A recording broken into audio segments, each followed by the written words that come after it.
Se escucha, ¿no? Amén. Vamos a retomar una palabra que hace unas 3 semanas más o menos habíamos empezado a hablar del carácter de Dios, ¿sí? La primera parte está allí en el YouTube, tiene el mismo título, el carácter de Dios. Habíamos hablado de 3 atributos que podríamos decir que definen a Dios. Yo les nombré 7, hoy vamos a ver los otros que faltan. En Hebreos 13:8 dice que Jesucristo es el mismo ayer, hoy y por los siglos, ¿no? Aquí nos muestra que su poder viene desde mucho antes que nosotros imaginemos y perdurará hasta donde el infinito y más allá, ¿no? Entonces, hoy vamos a retomar, pero voy a hacer un breve resumen. Habíamos visto la omnipresencia de Dios, recuerdan que es el poder que tiene de poder estar en todas partes, ¿sí? Él está presente siempre, Él está presente siempre. Luego vimos la omnisciencia de Dios, ¿sí? Él todo lo sabe, Él todo lo conoce, sabe lo que piensas, sabe lo que sientes, por eso decía que tan apropiado, aunque lo hemos tratado antes. Ahora vamos a seguir viendo un poco de esto, porque en la anterior habíamos dicho que necesitamos pensar como Dios piensa, ¿sí? Necesitamos tener la mente de Cristo, porque es la única forma de comprender su plan, ¿sí? Porque si nos acercamos con nuestra mente humana, ¿sí?, almáticos, vamos a querer siempre hacer las cosas como nosotros nos parece. Sin embargo, si partimos desde el Espíritu, ¿sí?, lo vamos a hacer con su mente, con la mente de Cristo. Entonces, el pensar en Dios, el pensar como Dios, es algo que nos tiene que mover. Así como no solo tenerle fe a Jesucristo, sino tener la fe que también lo movió a Él, ¿no? Luego, la tercera parte que habíamos visto, ese martes creo que fue, es la omnipotencia, ¿sí? Dios es todopoderoso, es ilimitado, su poder no tiene límites. Y hoy vamos a ver, yo les nombré que yo hice una lista de 7, habíamos dicho que era la eternidad, Dios es eterno, Dios es amor, Dios es santo, la santidad, Dios es inmutable, omnipotente, omnisciente y omnipresente, ¿sí? Y vamos a partir de este Efesios 5:1, no lo vamos a buscar, que dice: sed imitadores de Dios, ¿sí? Es el mismo versículo con el que habíamos salido, En Efesios el apóstol Pablo nos invita a ser imitadores de Dios, como hijos, como hijos. Ahí hay ya un mandato, no como cualquiera. Sed imitadores porque hemos alcanzado una madurez y porque hay que alcanzar, ¿no?, la meta, el plan que Dios tiene, pero lo vamos a lograr como hijos, ¿sí? Podemos alcanzar otras cosas quizás con menor responsabilidad, pero en calidad de hijos es mucho mejor. Busca más, hay que comprometerse más, pero es como hijos. En general, la palabra de Dios, todo lo que Él quiere hacer, no nos quiere hacer como compañeritos nada más. Él nos tiene en su familia, como hijos. Un padre para sus hijos quiere lo mejor. Él quiere lo mejor para nosotros y el hacer su voluntad es bajo la condición de ser hijos, ¿sí? Luego, si tienen algo que decir, comenten en el Facebook o le preguntan al apóstol. Bueno, hoy vamos a ver Marcos, si querés ir preparando, 1 Pedro, capítulo 1, versículos 13 al 16. El primer punto que vamos a ver de estos que ya habíamos dejado es la santidad, ¿sí? La santidad viene de porque Dios es santo, ¿sí? Sed santos porque yo soy santo. Es un mandamiento, una orden, un consejo, tómelo como quiera decir, pero yo creo que es más una orden, ¿eh? Nos llama a la santidad. Y no nos llama a una santidad que quizás nosotros digamos, ay, mirá este que es santurrón, no. No se trata de por fuera parecer que somos buenitos, que no pateamos al gato. No se trata de eso. Se trata de una vida. Se trata de un vivir, de una forma de vida. Se trata de tomar el mayor ejemplo que es Jesucristo. Y así, desde ese punto partir, porque como decimos siempre, la medida la puso Dios y fue su Hijo. Entonces, hasta que no alcancemos esa estatura, no vamos a parar de crecer. Entonces, la santidad viene de aquí. Mira, Marcos, la vamos a leer en la LBLA. A ver si está esa.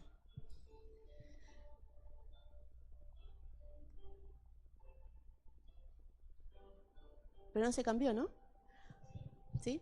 Por tanto, ceñid vuestro entendimiento para la acción. Sed sobrios en mi espíritu y poned vuestra esperanza completamente en la gracia que se os traerá en la revelación de Jesucristo.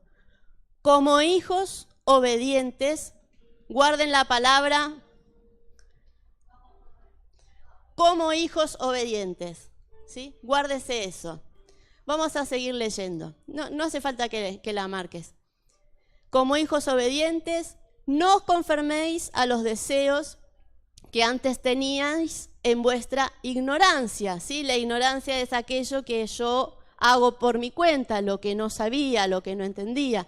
Pero una vez que yo estoy dentro, que empiezo a querer ser parte de la familia, quiero verme como hijo, esa ignorancia tiene que ir desapareciendo, ¿sí? No quiere decir ignorante porque no sé nada, porque soy analfabeto, sino porque aún todavía no he comprendido aquellas cosas que Dios tiene preparadas. Entonces, si yo voy entrando en el temor de Dios, ¿no? Que no es tenerle miedo, sino en comenzar a tener su sabiduría, la ignorancia se va a ir alejando y me va a permitir que yo vaya siendo un hijo obediente. ¿Ven? Me quedé en el 15, ¿no? Sino que así como aquel que os llamó es santo, así también vosotros sed santos en toda, y quédese, vuestra manera de vivir. ¿Sí? El ser santo o la santidad no es un traje, es una manera de vivir. Entonces, fíjense que la santidad está, o el ser santo está asociado a una cosa y es la disciplina. Ahora vamos a ver por qué les digo esto. El ser santo sabemos que es una persona que es apartada, ¿no? Que está consagrada. Pero para lograr esta santidad, para lograr ser santo o entrar en ese camino, hay que pasar por una parte que es la corrección, la obediencia y la disciplina. Mira, Marcos, vamos a irnos a Hebreos 12, versículos 6 al 11, y lo vamos a poner en la NTV.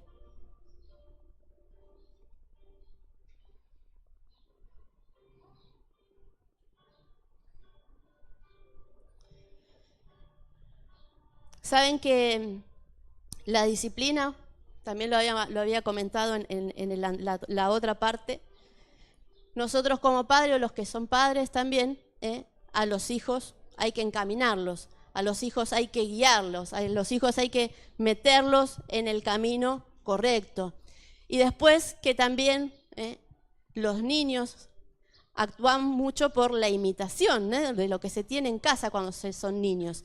Entonces también les comentaba de ese versículo de Efesios 5:1 que habíamos recordado al principio, que dice ser imitadores.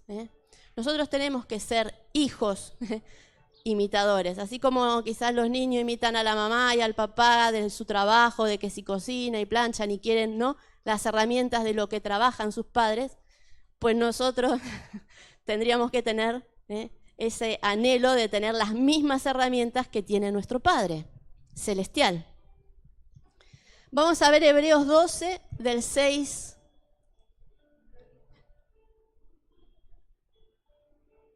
Era al revés. Ahí va. Hebreos 12 al 6. Pues el Señor disciplina a los que ama y castiga a todo el que lo recibe como hijo. Al soportar esta disciplina divina, recuerden que Dios los trata como a sus propios hijos.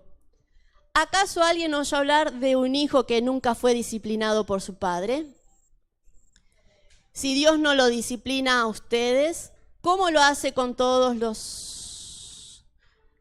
Si Dios no los disciplina a ustedes como lo hace con todos sus hijos, quiere decir que ustedes no son verdaderamente hijos, sino ilegítimos, ya que representábamos a nuestros padres terrenales que nos disciplinaban. Entonces, ¿acaso no deberíamos someternos aún más a la disciplina del Padre de nuestro espíritu y así vivir para siempre? Qué fuerte. Lo pongo en esta porque en la Reina Valera quizás usa unos términos un poquito más complejos, pero acá me parece que cualquiera podemos alcanzar a entender el vocabulario que usa esta versión. ¿A qué número habíamos llegado? Al 9, ¿no? Vamos a leer el último, el 10, versículo 10. ¿Vamos al 10, Marcos? Pues nuestros padres terrenales nos disciplinaron durante algunos años e hicieron lo mejor que pudieron, ¿sí? Esto es la vida de todos los días. Nosotros educamos a nuestros hijos según nuestros valores, ¿sí? Según nuestras creencias, según también tiene que ver mucho la sociedad, la cultura en la que estamos, y entonces así es como nosotros educamos a nuestros hijos. No todas las culturas se enseñan de diferentes formas a sus hijos. Entonces, nosotros en nuestra vida cotidiana lo hacemos de la mejor forma que podemos, pero la disciplina de Dios es diferente, ¿sí? Siempre es buena para nosotros a fin de que participemos en su santidad, ¿sí? Entonces, creo que, no sé si esta es la última parte, pero bueno, la santidad se resume en disciplina y en obediencia. Dios no va a estar con el látigo y Dios no crea que le va a poner cosas malas para que usted diga, ay, le voy a hacer caso, sino que se trata de entender su voluntad también a través de su palabra, ¿sí? No quiere decir que Dios hoy nos cae, no sé, yo ahora estoy pasando por una alergia, no sé por qué, y no me la ha puesto Dios, ¿sí? No me la ha puesto Dios. No le eche la culpa de todo a Dios, porque a veces cuando pasa algo, lo primero que decimos, Dios me está castigando, anda a saber qué habré hecho, ¿no? Pero bueno, no es la forma. Puede ser un paso el pasar por una situación en la que a mí me enseñe a creer a Dios y a creer en Dios, a creerle a Él, a depositar la confianza en Él y a aprender de eso, ¿sí? Porque la vida del hombre es proceso, ¿sí? Nosotros pasamos por procesos todos los días. Y todos los días, aunque no nos damos cuenta, tenemos que obedecer, nos disciplinan, aprendemos y retomamos, o cambiamos, modificamos. En Dios es más o menos lo mismo. La conducta que yo traigo de mi vida de todos los días, de lo que le llamamos del alma, esa es la que tiene que morir, la que le llaman los apóstoles, allí el apóstol Pablo dice al viejo hombre. Nosotros tenemos que morir a ese viejo yo, a esa vieja Débora, para meterme en el plan de Dios con mi nuevo espíritu, con un espíritu renovado y que sea obediente. En el versículo 2 de este mismo capítulo dice que hay que fijar la mirada, si querés ponerlo para que lo lean, el versículo 2 de aquí del capítulo 12, la mirada tiene que estar puesta en Jesús. Es allí donde parte nuestro ejemplo, ¿sí? Él es el punto de partida y el punto de llegada, el alfa y la omega, ¿sí? No cambia. No hay otro laberinto. El camino lleva a la obediencia, a la disciplina y a la estatura de Jesucristo. En el versículo 6, ¿sí? Dios ama al que disciplina, ¿sí? La disciplina nos trae una conducta, la disciplina nos va a traer una nueva forma de vida, ¿eh? Dios nos corrige para ayudarnos a ser santos como Él, ¿eh? Es lo que más o menos dice el versículo 10. El versículo 10, bajemos al versículo 10. La disciplina de Dios es siempre buena, es siempre buena. Y en el versículo 11 dice que trae fruto apacible. Creo que en esta versión no, pero aquí dice, ninguna disciplina resulta agradable a la hora de recibirla. Al contrario, es dolorosa, ¿sí? Pero después produce la apacible cosecha de una vida recta para los que han sido entrenados en ella. El proceso, ¿sí? El proceso. En el proceso lloro, pataleo, me arranco los pelos, me pasan un montón de cosas, busco ayuda, voy al médico, le golpeo la puerta al apóstol, busco ayuda. Es un proceso que después traerá un fruto apacible, porque habré sido tratado, porque habré entendido que hay algo que tengo que modificar y porque al fin y al cabo Dios quiere lo mejor para mí. Vamos a pasar a Romanos 6. Quédate siempre en la NTV porque nos vamos a quedar acá, me parece, siempre en la NTV. En Romanos 6 dice, por ejemplo, en el versículo 16, 19 y 22, se los voy a leer resumidamente. Según a quien va nuestra obediencia, ¿sí? Hay una parte que puede traer el pecado, que es la muerte, y si mi obediencia es a justicia, me va a traer vida. Entonces, según el camino que yo escoja, me va a llegar a muerte, no que me voy a morir físicamente, pero que voy a caer en un error, ¿eh? Algo que voy a tener que reparar, seguramente, porque no estoy en la justicia, en la obediencia, que es la que me trae la vida. Lo vamos a enganchar con el otro atributo que le pusimos a Dios, que es que Dios es eterno. ¿Sí? ¿No se dan cuenta de que uno se convierte en esclavo de todo lo que decide obedecer? Nos esclavizamos de lo que decidimos obedecer. Uno puede ser esclavo del pecado, lo cual lo puede llevar a la muerte, o puede decidir obedecer a Dios, que le va a traer una vida recta. Vamos a ver el 19, Marcos. Luego usted léalo todo, son capítulos que habla de la eternidad, de la obediencia, de la disciplina, pero no podemos leer todo el capítulo entero, entonces esto queda de tarea para casa, ¿vale? En el 19 dice, uso la ilustración de la esclavitud para ayudarlos a entender todo esto, porque la naturaleza humana de ustedes es débil, lo que le llaman también el viejo hombre, nuestra carnalidad, lo que traemos cargado nosotros por aquella caída. En el pasado se dejaron esclavizar por la impureza y el desenfreno, lo cual los hundió aún más en el pecado. Ahora deben entregarse como esclavos a la vida recta para llegar a ser santos. ¿Sí? Vamos al 22.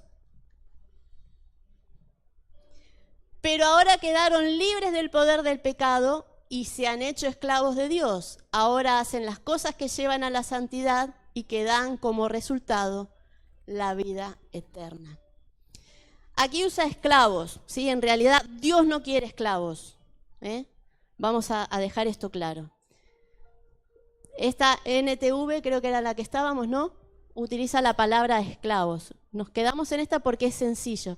Pero en realidad Dios no busca esclavos, porque Él quiere que nuestro libre albedrío, que Él nos dotó, cambie. Por nuestra propia voluntad decidamos ser hijos de obediencia, ser santos, llevar una vida de servicio, ¿sí?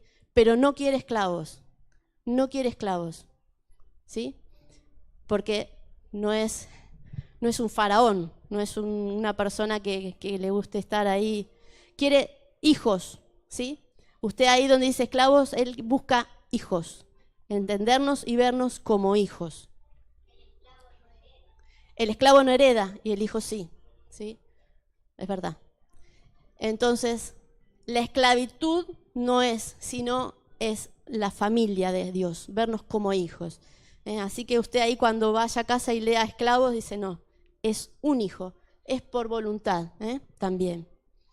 Y acá decía que poneme en el 23, baja hasta el 23, que es donde enganchamos, ¿sí? Aquí estamos hablando de la vida recta, y lo enganchamos con la eternidad. El regalo que Dios nos da es la vida eterna.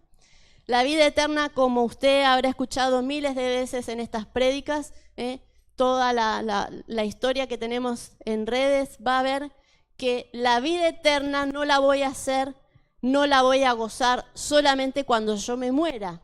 Yo no sé cómo voy a hacer cuando esté muerta y sea mi vida eterna, pero yo mi vida eterna la puedo empezar a ver hoy, cambiando de esclavo al hijo, ¿sí?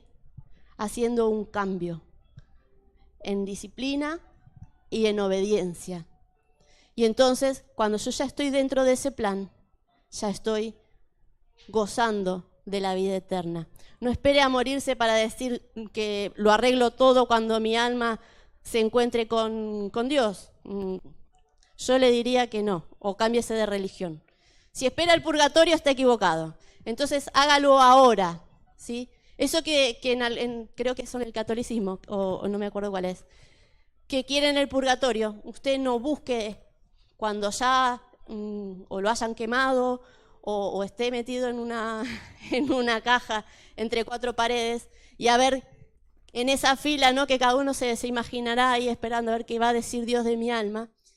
No, es la muerte hoy a mi deseo, a mi carne, y voy a encontrarme ahí para ver y gozar mi vida eterna o empezar a vivirla.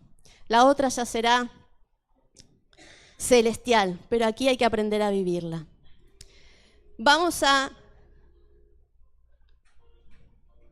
Mire, 2 Corintios, no la busques, Marcos, en 2 Corintios 4:18 dice que nuestro hombre exterior, lo que estábamos hablando antes, se desgasta, ¿sí? Lo que somos se desgasta, lo que somos aquí, hoy, carne y hueso, sufre, envejece, por el tiempo, por las situaciones, pero el hombre interior se renueva día a día, cada segundo. Dios, ¿sí?, es eterno, es perpetuo. Dios no tiene principio ni tiene final. No sufre cambio, ¿sí? En Isaías 40:28, Isaías 40:28 dice que no desfallece Dios, ni se fatiga con cansancio y su entendimiento no hay quien lo alcance. Entonces han visto cómo la eternidad nos lleva, santidad, eternidad, son cosas que van arraigadas, unidas, ¿sí? Y luego viene la inmutabilidad de Dios, la sexta cualidad que yo he nombrado. La eternidad de Dios y la inmutabilidad sigue siendo una misma cosa, ¿sí? Porque Él es el mismo ayer, hoy y por los siglos, ¿sí? En Santiago también 1:17, luego si usted lo quiere ver, dice que en Él no cambia nada, no hay sombra de variación. Lo que Él fue, lo es hoy y lo será mañana. Ahora, ¿qué pasa? Nosotros no sabemos cómo era Dios antes.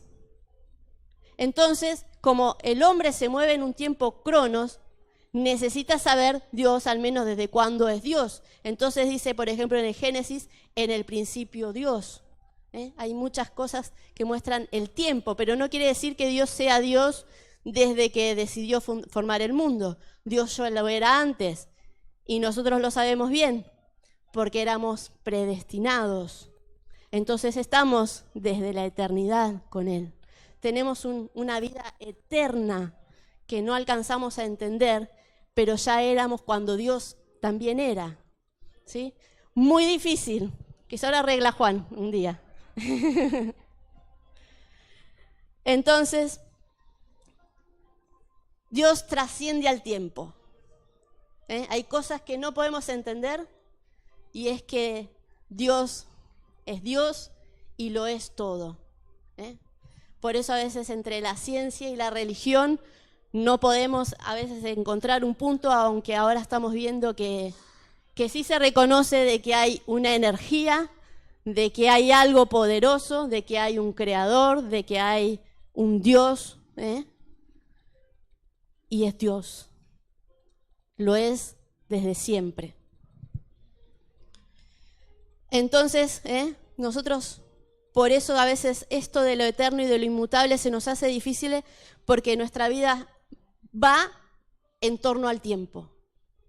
Nos movemos en el tiempo, en que ahora son las 12:30, ¿sí? O las 7 de la mañana en Argentina, ¿sí? Entonces, no podemos entender estas cosas que hay que entenderlas desde el espíritu. Por eso es necesario entrar al proceso. En Romanos, está Marcos allí, Marcos, déjalo, Romanos 1:20. Es un ejemplo. Sí, ponelo. Romanos 1, versículo 20. Este es un ejemplo de que donde la palabra parte de un tiempo, ¿sí? Lo que les decía. Dice que desde la creación del mundo todos han visto los cielos y la tierra, ¿sí? Por medio de todo lo que hizo Dios, ellos pueden ver a simple vista las cualidades invisibles de su Dios, su poder eterno, su naturaleza, ¿sí? Esto es lo que les decía. Nosotros como humanos necesitamos, como decimos, ver para creer. Pues bueno, querés creer y ver, el principio del mundo lo hizo Dios. ¿Parte de ahí? No, está desde antes, pero nosotros necesitamos un año, ¿sí? La historia va en años, antes de Cristo, después de Cristo. ¿Por qué? Necesitamos ubicarnos cronológicamente, necesitamos saber dónde pasó tal cosa. ¿Dónde está Dios en todo eso? De antes de los dinosaurios. Luego,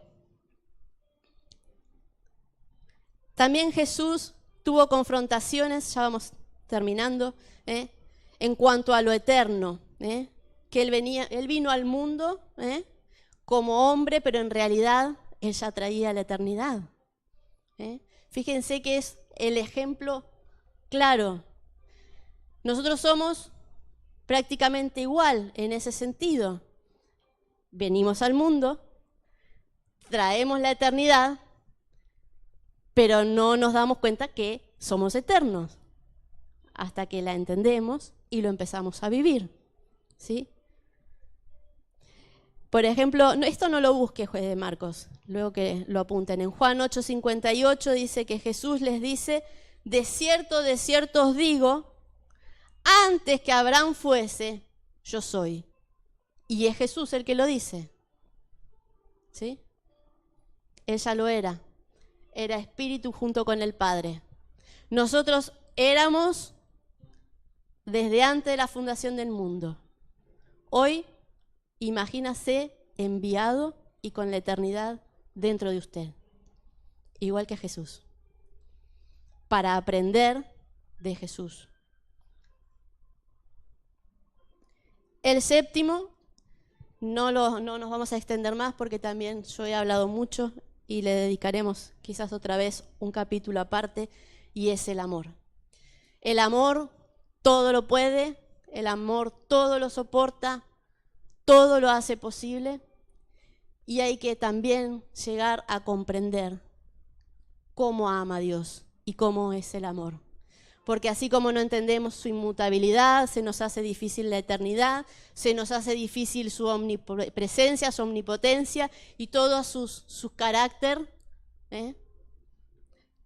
El amor es el que abarca todo y es el más difícil de entender. Todo lleva a la misma cosa y es al amor.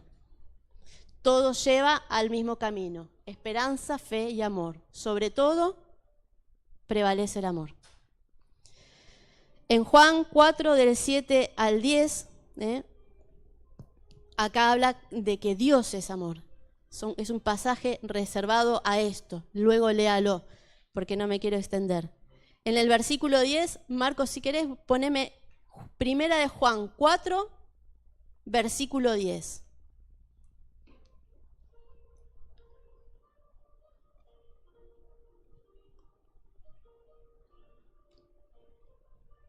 La forma en la que ama a Dios es muy diferente a la que estamos acostumbrados a ver nosotros, ¿sí? Es un amor sin condición, aunque pareciera que sí hay condiciones.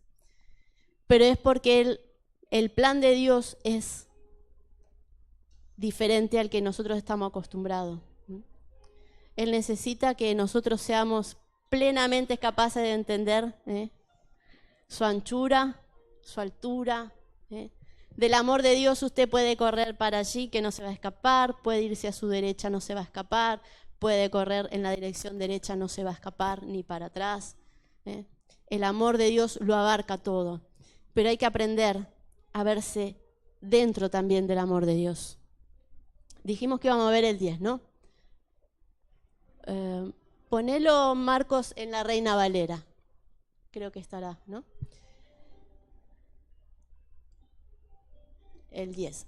En esto consiste el amor. Esto es como si fuera un resumen de este Juan 4, primera de Juan 4. En este consiste el amor. No en que nosotros hayamos amado a Dios, sino que Él nos amó a nosotros y envió a su Hijo en propiciación por nuestros pecados. ¿Sí? Dios, yo no amo a Dios. Yo no nazco naciendo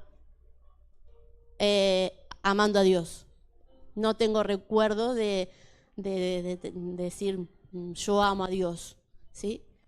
En mi niñez o lo que sea. Bueno, mi niñez es escuela dominical todos los domingos y todo, hasta que uno después entiende y sigue, ¿no?, en el camino. Pero llega un momento, en mí fueron como a los 13 años, que dije, sí, yo entiendo lo que es el amor de Dios, y quiero seguir en el amor de Dios. Y ahí es donde uno comienza a tomar las decisiones, ¿no? De aferrarse más a la iglesia, de trabajar, de compartir más tiempo con Dios, de conocerle. Entonces, esas experiencias a veces a algunos nos da a muy temprana edad, los que tenemos una cuna cristiana, como podríamos decir, es a veces yo, gracias a Dios, no tuve que tomar ninguna decisión drástica, ¿no? De decir, de vida o muerte yo acepto a Dios. Lo mío fue por lo que me enseñaron mis padres, yo siempre los digo, ¿no? Lo que yo vi en mi casa. En mi casa fue un claro ejemplo de fe y de devoción y de servicio a Dios. La pastora conoce a mis padres, ha estado en casa y sabe que es así. Entonces esos mismos valores que hablábamos antes, que hemos sido enseñados, es así lo que a mí me lleva a decir, con 13 años, cuando me podía estar de juerga, como dicen acá, yo decidí seguir. Ahora usted fíjese, voy a hacer un paréntesis aquí. Cuando yo decido, tenía mi novio y resulta que me dejó. O yo lo dejé a él. Yo lo dejé a él. Bueno, no sé, usted saque sus conclusiones. Entonces yo me acuerdo ese día que yo había ido a la iglesia y él sabía que yo iba ahí a la iglesia bautista allí en Mar del Plata. Y cuando el pastor Baloco dice, ¿quién quería aceptar no hacen el llamado a Dios? Yo levanto mi mano. No sabía que atrás estaba este chico.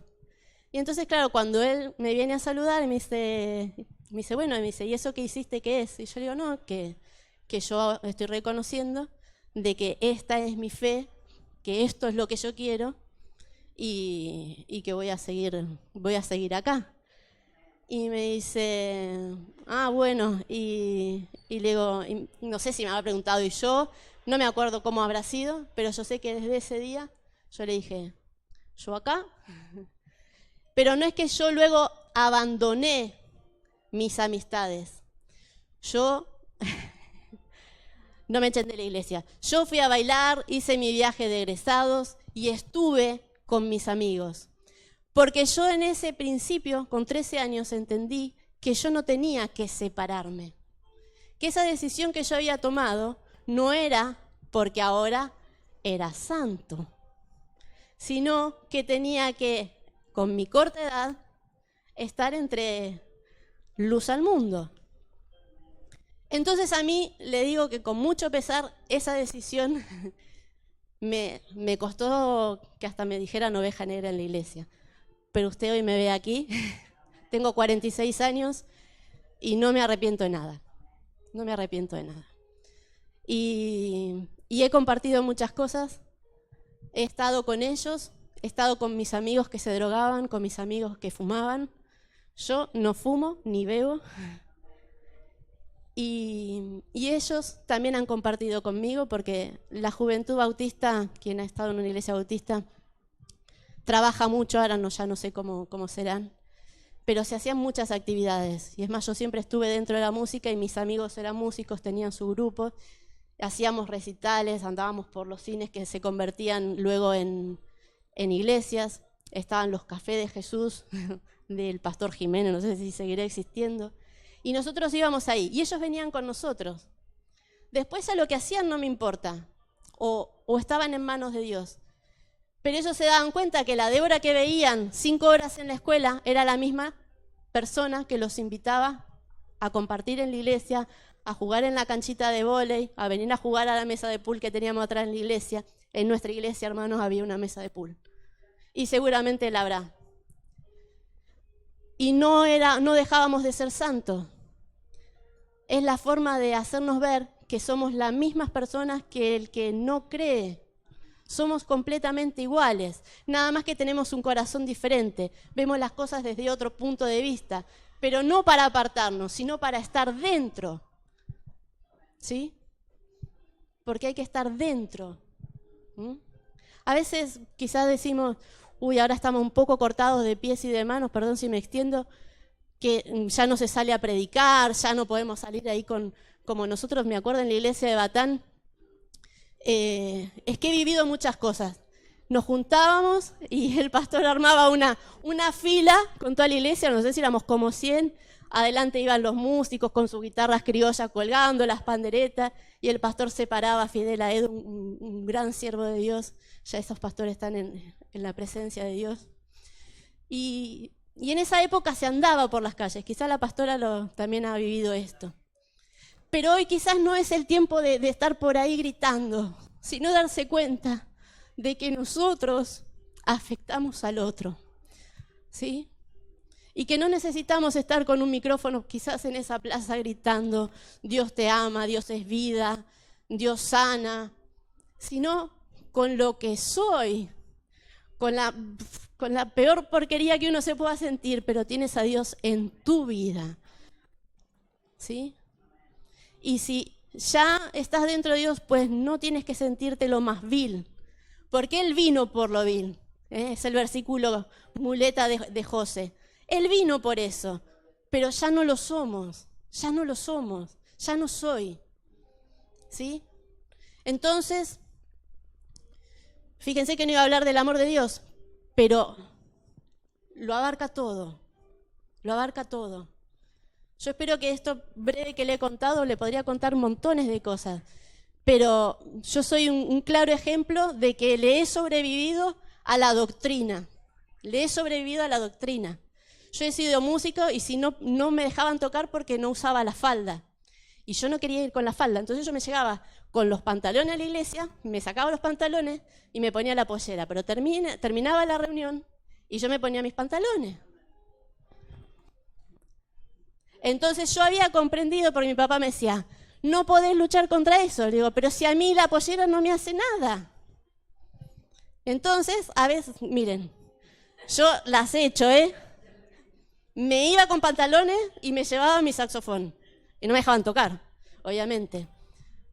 Pero, a ver, que gracias a Dios, en 46 años, o contemos desde los 13, yo he vivido cambios de doctrina, montones.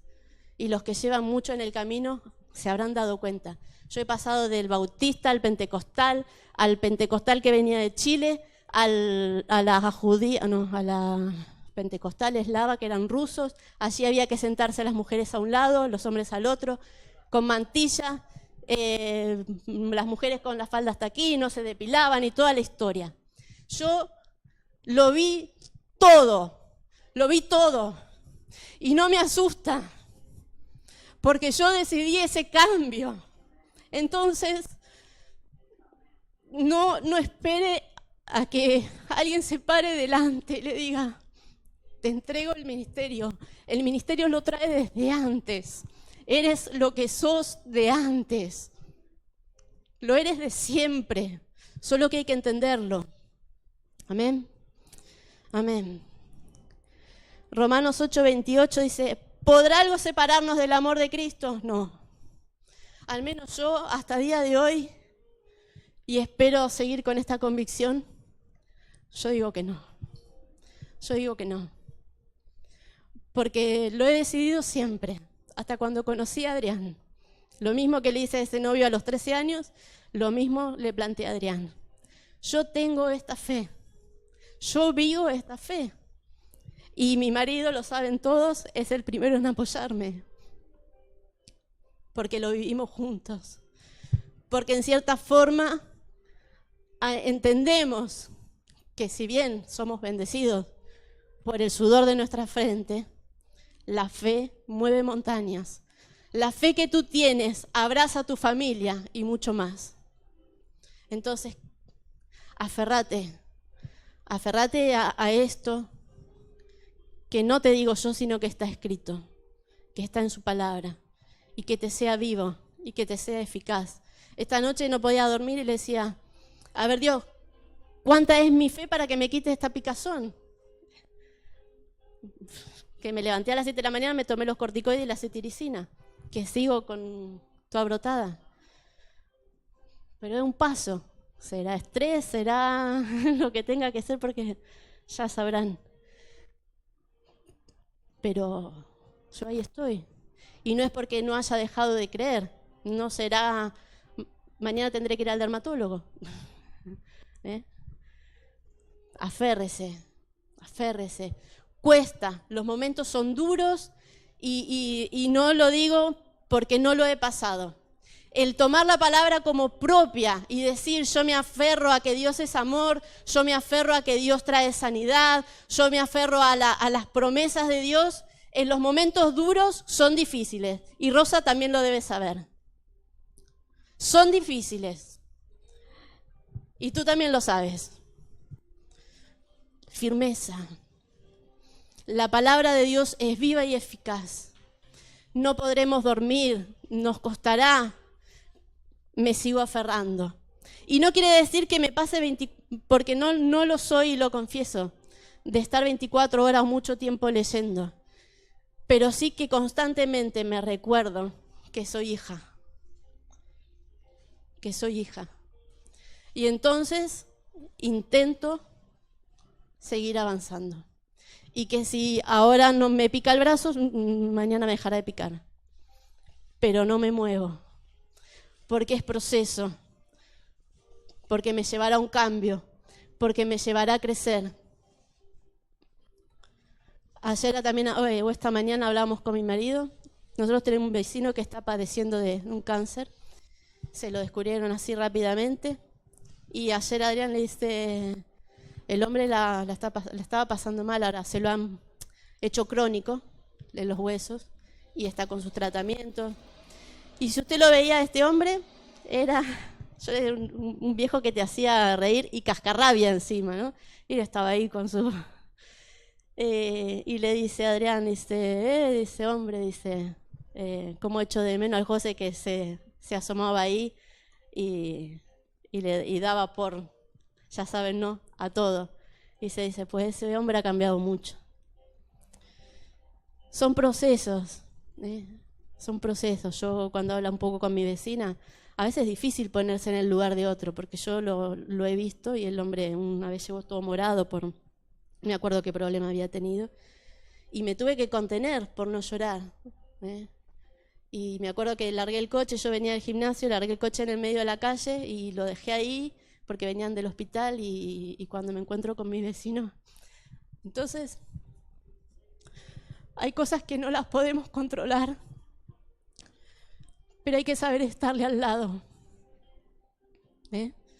y ser fortalecidos. Hay que buscar la fortaleza, porque para poder estar al lado también de ciertas cosas hay que estar fortalecidos.